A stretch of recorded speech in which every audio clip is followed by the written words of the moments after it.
जिंदगी का सिलसिला ही कदम, अरे कैसी ये दुनिया वैसे ही हम। बस चला आज या प्रकरणाचा सोक्ष मोक्ष लागलाच पाहिजे। एक तर तू आज माझी होशील, अन्यथा तुझ्याही आबरूचा चोथा करून हे कोण देईल त्या रस्त्यावर। या साऱ्या विद्यासारखी माझ्या प्रेमाची पडताना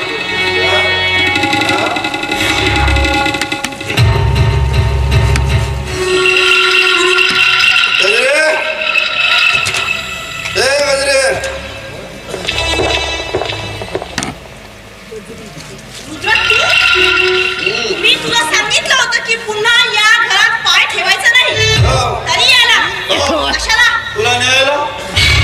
अरे चला आपण तुझ्याशिवाय जाऊ शकत नाही।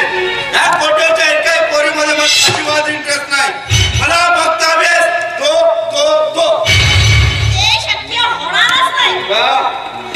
अरे मूर्ख आहेस का तू? मी तुला याआधी सांगितलं की मी फक्त करणवर प्रेम करते। आणि तुला माहिती नाही, जेव्हा एक स्त्री एखाद्या पुरुषावर प्रेम करते ती त्यालाच आपला देव मानत असते। त्याच्याबरोबर अख्खं आयुष्य घालविण्यात आपल्या जीवनाची धन्यता मानत असते। एवढं सगळं माहिती असताना सुद्धा तू पुन्हा इथे आलास? काय कमी आहे सांग ना माझ्या, काय कमी आहे? असं थोडं पैशाला कमी आहे। पण हे गजरे या जगात आहे ना सगळं काही पैशानंच मिळतं असं नाही। आणि या घरात तुला पैशाशिवाय दुसरं काहीच मिळत नाही। मान प्रतिष्ठा याच्यापासून तर केव्हाची वंचित झाली। भेटतो तुला मान, भेटते का प्रतिष्ठा? सांग ना। नाही आता नसेल मिळत, पण मिळेल का मिळणार नाही? बघ माझ्या गळ्यात बघ करणच्या नावाचं मंगळसूत्र आहे। आणि जर या मंगळसूत्रामध्ये ताकद असेल तर एक ना एक दिवस या समाजात मान प्रतिष्ठा सगळं मिळेल मला। आणि का मिळणार नाही? अरे शेवटी करणची पत्नी आहे मी, या घरात घराची सून आहे। आम्ही घरून जा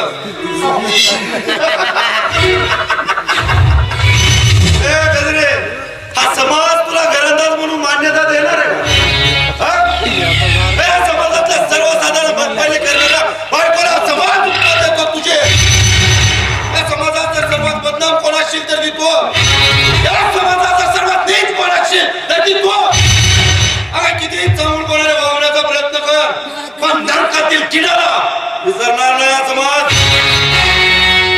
कोण म्हणतो मी नरकातला किडा आहे म्हणून? नाही, मी नरकातला किडा नाही। मी माझी आबरू माझं शील आवाजीत ठेवून करणवर प्रेम केलं, त्याच्याबरोबर लग्न केलं। आणि म्हणूनच तर जेवढं प्रेम मी करणवर करते तेवढंच प्रेम करणही माझ्यावर करतो। आणि का करणार नाही? अरे शेवटी पत्नी आहे मी त्याची। पत्नी चला आरती ओळली पाहिजे तुझी तर। तू पत्नी करणची, करण तुझा नवरा तुमच्या मारी तुमच्या। मला सांग, तू जर त्या करणची पत्नी आहेस तर करण आतापर्यंत तुला समाजात कुठे घेऊन गेला? सांग ना। कधी तुला पिक्चरला घेऊन गेला? कधी तुला शॉपिंगला घेऊन गेला? कधी एखाद्या पार्टीला घेऊन गेला? कधी समाजाच्या एखाद्या कार्यक्रमाला घेऊन गेला का? सांग ना मॅडम तुला। अगं तो जर तुला घेऊन गेला तर तू त्याची बायको आणि तो तुझा नवरा म्हणून चीतो होईल ना समाजात त्याची। जे सोक्या समाजातल्या सर्वसाधारण बाईला तिच्या नवऱ्यासोबत राहण्यात त्याच्यासोबत मिरवण्यात असते की नाही, ते सुख तुझ्या नशिबी नाही आहे। त्याच्या घरात तुला मिळणारे नाही आहे। ते सुख तुला फक्त मी देऊ शकतो, विचार कर। अरे नको ते सुख मला आणि नको तुझं प्रेम। मी तुला कितीदा सांगायचं की मी तुझ्यावर कधी प्रेम केलंच नाही। माझं प्रेम फक्त करणवर आहे। माझ्या प्रेम फक्त करणवर आहे? माझ्या करणचं तुझ्यावर हे प्रेम वगैरे काही नाही आहे। तुझ्या सौंदर्याची धुंदी चढल्या त्या नालायकाच्या डोळ्यावर। सगळी धाती गोती विसरून तुझ्या तलावर नाचते। चला तू बस म्हणले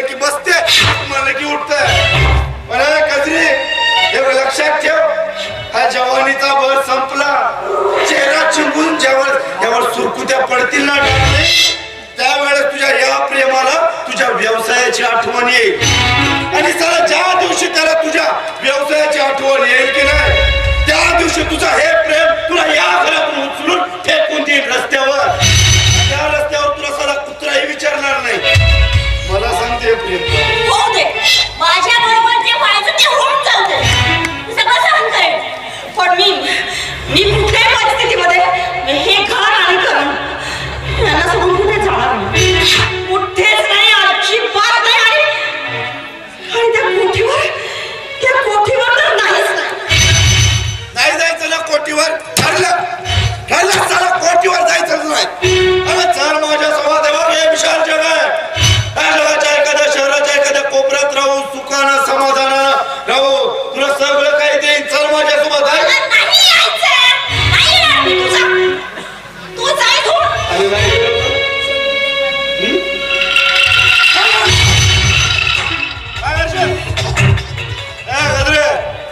तू तुझ्या हट्टापायी या घरातल्या एका व्यक्तीला या घराच्या बाहेर गेलायस. आता या घरात तुझ्या मदतीला धावून येणारा दुसरा कोणीही नाही. आणि या संधीचा फायदा घेऊन असायला आपण इथं आलो. प्रेमानं आलीस तर ठीक, नाहीतर साला आपण तर आज सोक्ष मोक्ष लावूनच जा. काय करणार आहेस तू? म्हणजे जाऊ दे, माझंही मस्त अंग दुखते.